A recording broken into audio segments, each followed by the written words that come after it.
Quem está preparado aqui nessa noite? Amém? O culto hoje é curto, a palavra é bem curta, mas é necessário, é o suficiente para o Espírito Santo falar em nosso coração. Amém? Quem achou, diz amém no seu lugar.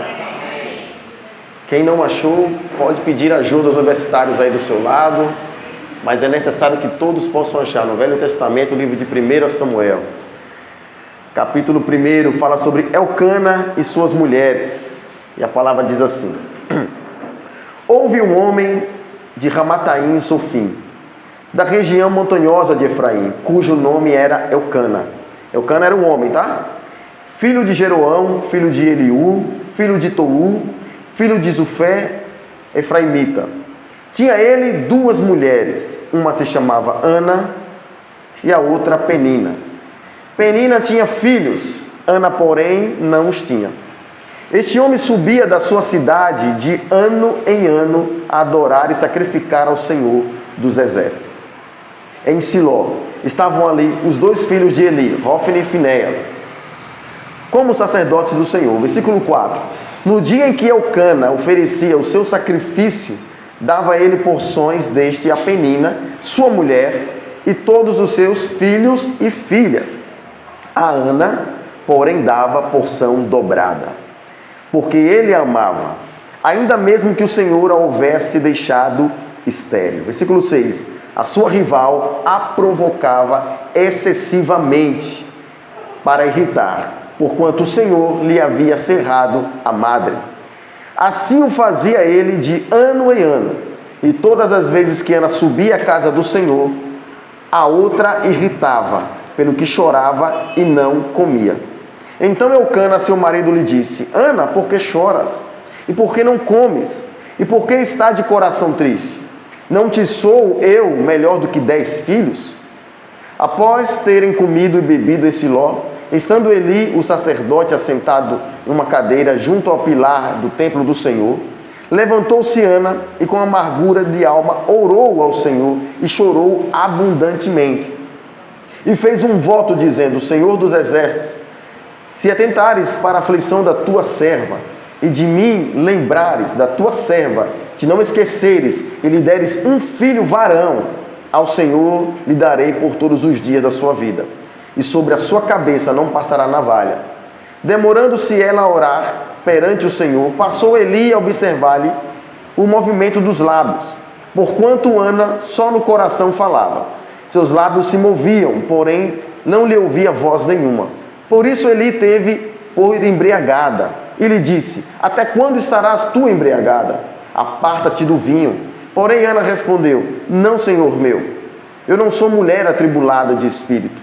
Não bebi vinho nem bebida forte, porém venho derramando a minha alma perante o Senhor. Não tenhas, pois, a tua serva por filha de Belial, porque pelo excesso da minha ansiedade e da minha aflição é que tenho falado até agora. Então lhe respondeu Eli: Vai-te em paz, e o Deus de Israel te conceda a petição que lhe fizeste. Versículo 18. E disse ela: Acha a tua serva e mercê diante de ti. Assim a mulher se foi o seu caminho e comeu, e o seu semblante já não era triste. Levantaram-se de madrugada e adoraram perante o Senhor e voltaram. E chegaram à sua casa, a Ramá. Elcana coabitou, ou teve relação com Ana, sua mulher, e lembrando-se dela o Senhor, ela concebeu, e passando o devido tempo, teve um filho que chamou Samuel, pois dizia: Do Senhor o pedi. Amém? Nós estamos em um culto onde o tema é oração e clamor, e aqui nós vemos o clamor de uma mulher chamada Ana e sua história. E é muito importante, apenas por informação, você saber que o Senhor, Ele trabalha nas nossas necessidades. Ele precisava trabalhar em cima da necessidade de Ana, assim como Ele também trabalha na necessidade diversas de várias pessoas.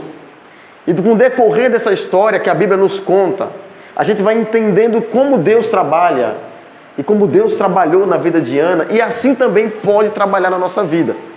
Eu quero falar hoje, nesses 20 minutos, sobre dor. É um sentimento que todo ser humano passa. Existe dor física Existe a dor que é mental e existe a dor que é emocional.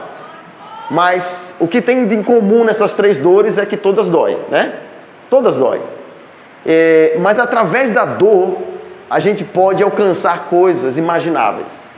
Através da dor pode ser tirado de nós coisas que nem nós mesmos imaginaríamos que um dia poderíamos realizar ou fazer. Talvez você passou por alguma situação recentemente, algum dia onde você pensou assim: eu não sabia que eu poderia aguentar essa aflição. Eu não sei de onde eu tirei força, porque a dor foi muito forte. E o nosso Deus, Ele é especialista em tirar proveito da dor que nós passamos nesse mundo. No mundo tereis aflições, mas tem de bom, eu venci o mundo. E nós sabemos que oração, ela é nada mais nada menos do que falar com Deus. Oração é falar com Deus. Já clamor é algo a mais, é gritar, é bradar, é fazer uma petição por algo. É você falar em voz alta, é você realmente, talvez você possa falar assim: não, eu não consigo gritar fisicamente, mas a sua alma, o seu coração, o seu espírito pode estar clamando e bradando pelo Senhor por alguma circunstância que você passa. Eu não sei se você já teve aqui o privilégio ou a experiência de malhar em academia, de malhar com um personal. Quem já malhou com um personal sabe muito bem como funciona. Ele fala o seguinte: você vai fazer 30 abdominais. Aí você pensa: caramba, será que eu consigo? Aí você começa, 1, 2, 3. Quando chega no 25, você pensa: quando chegar em 30 eu paro. Mas quando chegar em 30 ele fala: mais 5, bora, 31, 32. E você doendo, mas faz. Por quê? Porque há uma força emocional do seu lado chamado personal. Ele consegue fazer com que você faça a mais do que você pensa que não consegue. Se você fizer sozinho, nos 15 você para. Nos 20 você para, você fala: eu vou fazer 30, eu vou correr daqui até o centro. Quando chega ali na saída, na ponte de São Dumont, você para. Mas se tiver alguém do seu lado ali: bora, você consegue, vamos, você vai. E dessa dor que está doendo ali, dessa dor você consegue fazer coisas imagináveis. Jesus, ele não é só médico não, nem psicólogo, tá? Ele também é personal. Ele nos faz, através da dor, conseguir fazer coisas imagináveis. Se você conversar com alguma pessoa que anda na academia, existe uma frase em inglês chamada no pain, no gain, que significa sem dor, sem ganho. Se você quer fazer com que o seu músculo cresça, tem que doer. Se você faz exercício e não dói, você não está fazendo nada. Tem que doer. A perna tem que doer, o braço tem que doer. Porque é através da dor, no outro dia, no descanso, que o músculo cresce. Tirando desse exemplo, é exatamente que o Senhor trabalha conosco dessa mesma forma, através das dores do mundo onde nós passamos. Independente da sua classe social, independente da sua conta bancária, independente do que você tem ou não, todos nós passamos por dores nesse mundo. Todos nós. Não tem esse. Então Ana, ela tinha uma necessidade. E é nada mais nada menos um filho. E nessa época, filho era necessidade. Eu não quero pregar aqui e dizer para você que Deus, Ele trabalha nas dores de luxos ou nossas vaidades. Não é isso. Deus trabalha nas dores das nossas necessidades. E ter um filho nessa época era uma necessidade. Por quê? Porque filho não era só filho. Filho era garantia de uma aposentadoria na velhice. Você lembra um episódio que Jesus está entrando numa cidade e ele encontra uma mulher de estar levando o filho, enterrando o filho, e era uma viúva que só tinha um único filho, aquele filho tinha morrido. E Jesus se compadece daquela mulher e ressuscita o filho daquela mulher. Ele não ressuscitou apenas por amor à vida daquele jovem, também por isso, mas também porque ele viu que o futuro daquela mulher, daquela viúva, seria virar mendigo. Porque na época não existia previdência social, não existia aposentadoria. A aposentadoria das pessoas eram os filhos. Quando você chegasse a um nível de velhice onde você não aguentasse mais trabalhar, era o filho que tinha que trabalhar para sustentar os pais. Então, quanto mais filhos você tivesse varão, mais garantia de aposentadoria, de garantia de que você não iria passar fome na velhice você teria. Então, quando você ficava velho e não tivesse filhos, você iria mendigar nas ruas, porque não havia aposentadoria. Então, a necessidade de Ana era um filho. Sem falar que todas as pessoas da sua idade na época provavelmente tinham filhos. Então ela passou por essa dor, passou por essas coisas, e a gente vê claramente na palavra que o Senhor a fez estéril. Você consegue entender isso?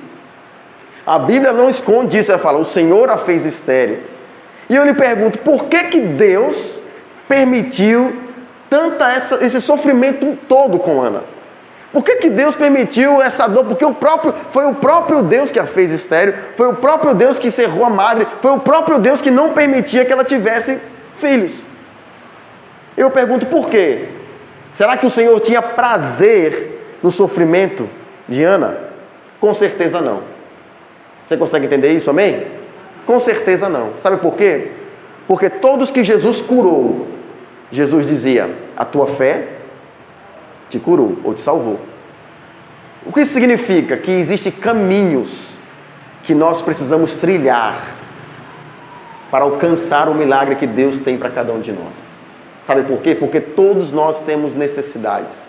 E é através da dor, da necessidade, que Deus vai nos conduzir a trilhar o caminho que Ele tem guardado para cada um de nós. Porque através desse caminho que Ele tem guardado, através da dor, através da oração, através do clamor, existem coisas ocultas e profundas que Ele tem guardado para nós. Você recebe isso, amém? Existe isso no reino espiritual, existe isso na vida cristã, existe isso na vida com Deus. Então, quando Jesus fala, tua fé te curou, Ele quer dizer o seguinte, que Deus pode curar todos. A qualquer momento, a qualquer hora, Deus pode curar a todos. Mas a questão é que todos precisam trilhar o caminho do milagre. Todos precisam trilhar o caminho para alcançar um nível a mais, um nível maior. E quando a gente olha essa história, a gente percebe que todos têm necessidade. A gente vê a necessidade de Ana, que talvez a minha necessidade não seja a sua necessidade. Talvez aquilo que me causa dor não causa dor em você, mas aquilo que causa dor em você não causa dor em mim.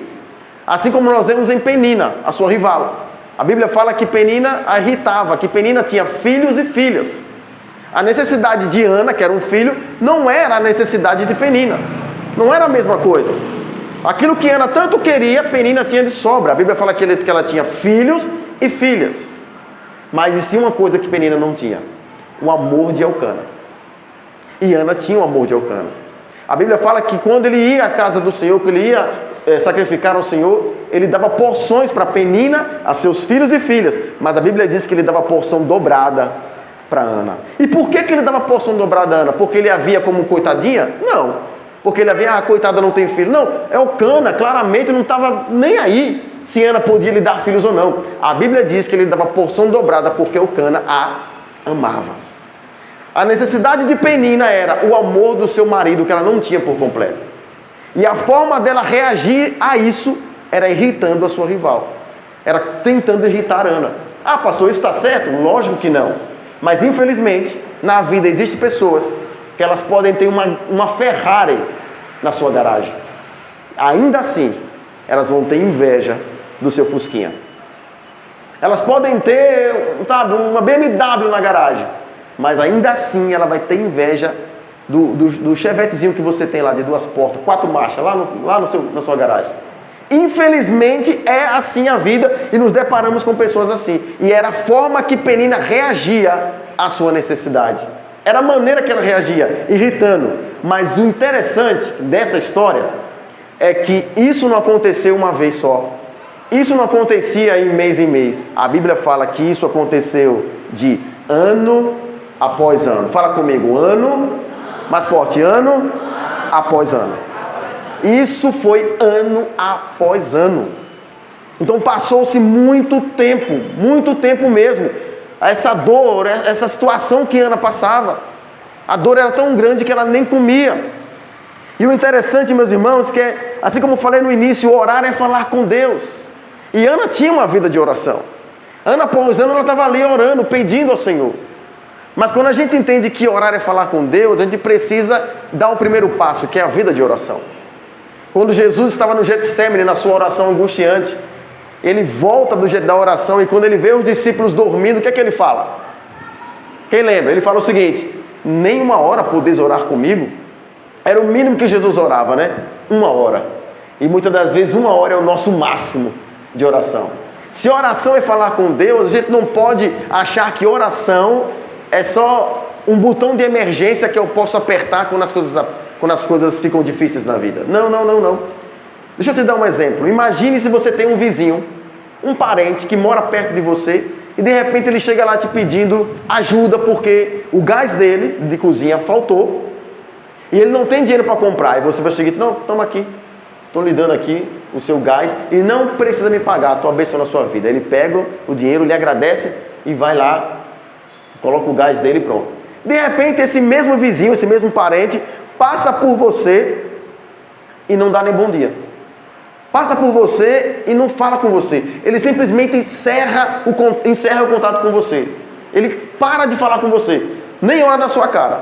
E de repente as coisas apertam, ele volta lá na sua casa de novo e lhe pede ajuda. Ah, não tenho nada que comer das crianças. E você, não, eu vou fazer uma feira para você. Vai lá no mercadinho, faz uma feira e dá para ele.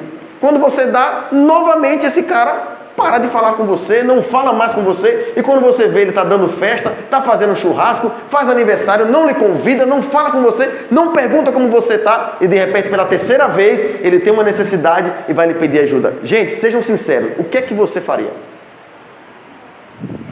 A grande maioria, eu sei que pode ter um ou outro que fala assim, eu vou te ajudar mesmo assim, mas a grande maioria, 99% das pessoas ia dizer o seguinte, não, sai daqui, você é meu amigo? Como é que você é meu amigo se você não fala comigo? Como é que você é meu amigo se você me procura na hora da angústia? Como é que você é meu amigo se você só me procura quando as coisas apertam? Irmãos, é exatamente assim que nós fazemos com Deus no decorrer da vida. Muitas das vezes a gente esquece e acha que oração é só um botão que eu posso apertar, ou então Deus é uma pessoa que eu posso ir lá, correr, só quando as coisas apertam. Porque quando as coisas estão boas, quando tudo está bem, eu esqueço dele, não falo com ele, eu passo por ele. E quem é amigo de Deus, fala com ele. Quem é amigo de Deus tem relacionamento com ele. Quem é amigo de Deus vai à casa dele. Como eu digo sempre, igreja não salva ninguém, mas ir à igreja é um sinal de quem é salvo, né? Um sinal de quem é salvo, é um sinal de quem é amigo de Deus. Mas nós não gastamos tempo com o Senhor. Se observar, a gente gasta o dia todo na Netflix. Não tem nada de errado assim na Netflix, eu assisto. Mas se você observar o tempo que a gente gasta, é muito grande. A gente gasta o dia todo em redes sociais. A gente gasta o dia todo conversando com amigos. Mas a gente não gasta tempo falando com o Senhor. Nós sabemos o segredo dessa vida cristã. Nós sabemos que o segredo os tesouros escondidos dessa vida cristã está na oração, na busca diária, no relacionamento. Mas nós, infelizmente, deixamos a preguiça vencer e esquecemos. Como eu sempre compartilho com os irmãos, um marco muito forte na minha vida foi os 21 dias que meu filho passou no hospital. E todas as vezes que eu começo a perceber que eu estou diminuindo a minha busca, a minha leitura, a minha oração com o Senhor, eu lembro daqueles dias que eu passei lá e corro de volta para o Senhor. Porque é exatamente isso que Deus faz através das dores que nós temos nesse mundo. Ele tira proveito dessa dor para que possamos correr para Ele, para que possamos buscar dEle. Assim como eu disse, Ana vivia uma vida de oração, mas Deus precisou, através dessa dor, fazer com que ela pudesse dar um passo a mais no nível da vida diária dela com o Senhor, que é o clamor. O clamor é um passo a mais, é um turbo, é um nível acima, é você mergulhar mais profundo em Deus. Você pode orar todos os dias e não clamar, mas é impossível clamar e não orar. E através das dores que ela passou, Deus fez com que ela mergulhasse em um nível espiritual tão profundo, que talvez ela nunca, jamais mergulharia nisso, dessa maneira, se Deus não permitisse as dores que ela teve nesse processo. A primeira dor que eu quero falar que ela passou, a dor do não ter. Como eu disse no início, é uma dor que todo ser humano passa. Ninguém tem tudo, né? Você pode até ter mais ou menos do que o outro, mas ninguém tem tudo. Você de repente compra um celular novo e você fala, nossa, meu celular é top, meu celular é o mais moderno que tem. Aí amanhã lança um melhor e você já começa a ter aquela dor de não ter um melhor. Mas como eu disse, não é dessa forma que Deus trabalha. Não é nos nossos luxos ou vaidades, é na nossa necessidade. Deus permitiu que Ana passasse pela dor do não ter, porque pela dor do não ter, você vai correndo para o Senhor e sabe que vem dele aquilo que você precisa. Sabe que vem do Senhor. Ninguém busca aquilo que já tem. Todo mundo busca aquilo que não tem. Todo mundo busca aquilo que ainda não tem. E Deus não vai deixar nós na dor do não ter para sempre. Esse não é o plano, tá? Esse não é o plano de ficar na dor do não ter para sempre. O plano é tirar desse momento, tirar dessa circunstância, um nível a mais, uma força a mais, algo a mais de você, uma fé a mais, que você nunca, jamais teria se tudo ocorresse bem na sua vida. O Senhor, Ele sabe das nossas necessidades. Existe um pastor que dizia assim: existe um vazio no coração do homem, do tamanho de um Deus, que só pode ser preenchido por Deus. Só Deus pode preencher esse vazio, e ninguém mais. Você pode ter tudo na sua casa, você pode ter tudo à sua volta, mas existe um vazio que só pode ser preenchido pelo Senhor. Ana tinha o amor de Eucana, Ana recebia a porção dobrada, mas nada disso supria a dor do não ter. Porque só podia ser suprido pelo Senhor. Preste atenção nisso, meus irmãos. Não espere que venha do homem aquilo que só pode vir de Deus. Muitas frustrações que nós temos, muitas decepções que nós temos, é porque muitas das vezes nós estamos esperando o milagre do lugar errado. Nós estamos aguardando algo que venha do homem, ou que o homem não pode nos dar, mas que só pode vir de Deus. A dor do não ter de Ana só poderia vir de Deus. Nenhum homem poderia dar isso a ela. Nenhum homem poderia suprir, nenhum homem poderia atender a sua súplica, a não ser o Senhor.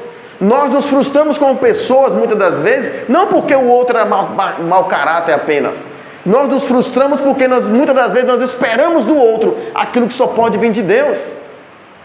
Talvez você tenha um amigo, um irmão, um líder que é um homem de Deus, mas você não pode esperar coisas dele que só pode vir de Deus. E é você que tem que buscar do Senhor. É você que tem que buscar dele e esperar dele, e saber que virá dele para a sua vida. Existem coisas que você vai orar, mas existem coisas que você precisa clamar, entrar no mais fundo, no mais profundo. Assim como Jeremias 3:33 diz: clama a mim e eu te responderei, te mostrarei coisas ocultas e profundas que não sabe. Isso só é possível através do clamor. E como é isso, pastor? Como é isso o clamor? É uma vida mais profunda, mais mergulhada, que só pode ser tirado através da dor. Apenas isso. Outra dor que Deus permitiu que Ana passasse, além do não ter, seria a dor da provocação. Eu não sei se você já foi provocado na sua vida, mas quem já foi sabe o quanto isso dói. E a Bíblia fala, como nós vimos aqui, que era ano após ano. Penina gerava uma dor na provocação tão grande em Ana, que a Bíblia diz que ela não comia. Ela só chorava e não comia. E Eucana ia até ela, tentava ajeitar ali, mas não era o suficiente. Mas Ana entendeu que essa dor estava levando ela ao Senhor. Estava levando ela a um nível mais profundo em Deus. Por muitas das vezes Deus permite que nós sejamos provocados. Muitas das vezes Deus permite que nós sejamos provocados por pessoas, ou pelo inimigo, ou pelas circunstâncias, porque há um plano dele para nós, através dessa dor, mergulhar mais fundo. É como se falasse assim: existem coisas profundas lá no fundo, mas você está no raso. E se essa dor não causar em você um desejo de mergulhar mais fundo, então você nunca vai experimentar disso. Porque o Senhor, Ele tem para a igreja coisas ocultas e profundas que nós não sabemos. O Senhor tem para a igreja coisas a mais. Como eu disse, Ana jamais mergulharia nele de um nível tão profundo se ela não passasse por essas dores que ela passou. Você, meu irmão, precisa sair daqui entendendo isso nessa noite. Que há poder no clamor. Que há poder no propósito de Deus quando Ele permite algumas dores que você passa. Que Ele permite algumas dores no seu emocional. Que Ele permite algumas dores na sua mente, até mesmo física. Existe um plano, existe um plano do Senhor em cima disso tudo. Nada é por acaso, nada é por acontecer, mas existe um plano de Deus quando Ele permite isso. E nós sabemos que tudo que acontece é permissão do Senhor. A vontade de Deus não é você sofrer, a vontade de Deus não é permanecer você na dor, mas a vontade de Deus é te mostrar coisas grandiosas que há por trás dessa circunstância, dessa situação. E que nós só vamos descobrir isso quando entendemos que a vida de oração e a vida de um clamor, elas precisam fazer parte na vida do cristão. Amém? Para concluir essa mensagem, quando Ana faz o clamor dela, a palavra diz que ela volta para casa com um semblante de alegria. Você pode olhar para o irmão que está do seu lado e dar um sorriso para ele? Amém? Consegue fazer isso? Tem gente que tem dificuldade para isso, né? Mas há um semblante de alegria. Eu tenho certeza que todos nós aqui temos nossas necessidades, estamos aguardando em Deus, estamos orando, estamos esperando, buscando. Mas eu quero te dar um grande exemplo nessa história. Ana se alegrou, ela clamou, se alegrou e voltou para casa. E ela se alegrou antes do milagre acontecer. A fé de um clamor é exatamente isso. É quando você entende que a fé é a certeza das coisas que não estou vendo. Eu não estou vendo, mas eu creio que alguma coisa está acontecendo. E no momento oportuno, o meu milagre vai chegar em nome de Jesus. Ela entendeu isso. O clamor faz isso, ele alivia. Aquela tensão da provocação, aquela tensão da dor do não ter, havia passado. Porque ela tinha certeza que o seu clamor foi ouvido pelo Senhor.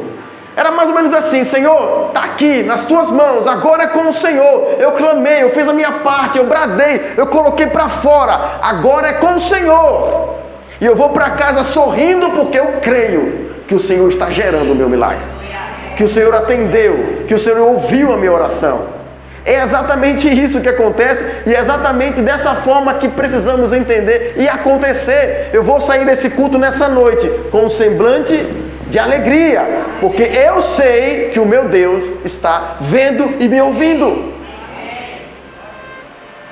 Ele não vai me deixar na dor o tempo todo, Ele vai me tirar da dor. É momentâneo. É como aquele versículo maravilhoso, né, muito lindo, diz que o meu choro pode durar uma noite, mas a minha alegria vem pela manhã. E eu quero que você entenda isso. Saia daqui nessa noite com um semblante de alegria, porque a sua oração, o seu clamor está sendo ouvido por aquele que pode tudo fazer. Amém? Espere apenas dele, porque o que você precisa virá dele, somente dele, em nome de Jesus. Amém? Fique em pé no seu lugar. Senhor, meu Deus e meu Pai, nós, diante dessa palavra,